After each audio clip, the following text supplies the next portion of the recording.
नमस्कार, आप देख रहे हैं इंडिया इनसाइड, जहां पर आपको मिलती हैं देश के किसानों की ग्राउंड रिपोर्ट की हेडलाइन, मौसम खबरें, सरकारी योजनाएं और मंडी भाव। ऐसी खबर पाने के लिए फॉलो करें। और आप किस जिले के रहने वाले हैं और आपने अपने खेत में कौन सी फसल लगाई है, हमें कमेंट में जरूर बताएं। 13 राज्यों में आंधी और भारी बारिश का अलर्ट, किसानों को सतर्क रहने की सलाह। मौसम विभाग ने अगले कुछ घंटों के लिए 13 राज्यों में तेज आंधी और भारी बारिश का अलर्ट जारी किया है। कई इलाकों में 80 किलोमीटर प्रति घंटे की रफ्तार से हवाएं चल सकती हैं।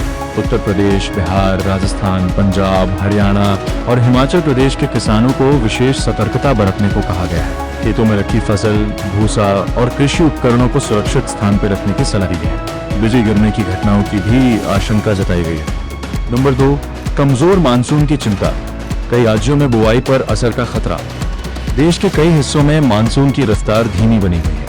मध्य भारत और विदर्भ क्षेत्र में मानसून के पहुंचने में देरी की खबरें सामने आ रही हैं। कई किसान अच्छी बारिश का इंतजार कर रहे हैं ताकि खरीफ फसलों की बुआई शुरू की जा सके। विशेषज्ञों का कहना है कि यदि बारिश में और देरी हुई तो बुआई कार्यक्रम प्रभावित हो सकता है। नंबर 3, पंजाब में खाद्य संकट को लेकर किसानों का प्रदर्शन।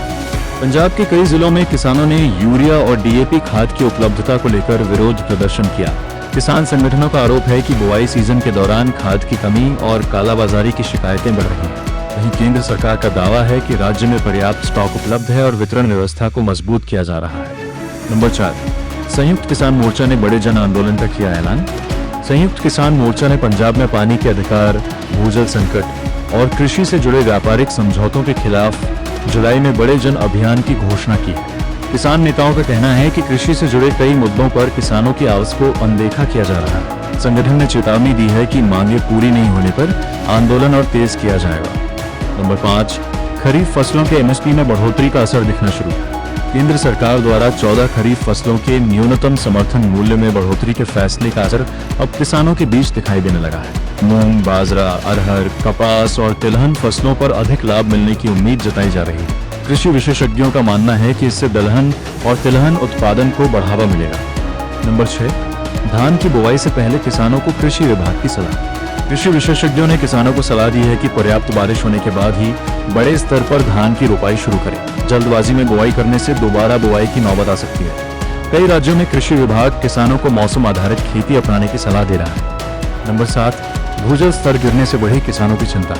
पंजाब और हरियाणा सहित कई राज्यों में भूजल स्तर लगातार गिर रहा है। किसान संगठनों का कहना है कि यदि जल संरक्षण पर गंभीर कदम नहीं उठाए गए तो आने वाले वर्षों में खेती पर बड़ा संकट खड़ा हो सकता है।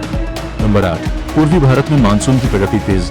बिहार, झारखंड, पश्चिम बंगाल और ओडिशा के कई हिस्सों में मानसून की गतिविधियां तेज हुई हैं। इससे धान और अन्य खरीफ फसलों की बुआई को गति मिलने की उम्मीद बढ़ गई है। किसानों में बारिश को लेकर उत्साह देखा जा रहा है। नंबर 9, फसल नुकसान पर मुआवजे की मांग तेज। कई राज्यों में पिछले महीनों में हुई ओलावृष्टि, तेज बारिश और आंधी से प्रभावित किसानों ने मुआवजे की मांग तेज कर दी है। किसान संगठनों का कहना है कि नुकसान का सर्वे तेजी से पूरा कर प्रभावित किसानों को राहत राशि दी जाए। नंबर 10, खरीफ सीजन की तैयारियों में जुटे किसान। देश भर में किसान खरीफ सीजन की तैयारियों में जुट गए हैं। खेतों की जुताई, बीज और खाद की व्यवस्था तथा सिंचाई संसाधनों की तैयारी का काम तेजी से चल रहा है। मौसम की अनिश्चितता के बावजूद किसानों को अच्छी बारिश और बेहतर उत्पादन की उम्मीद है।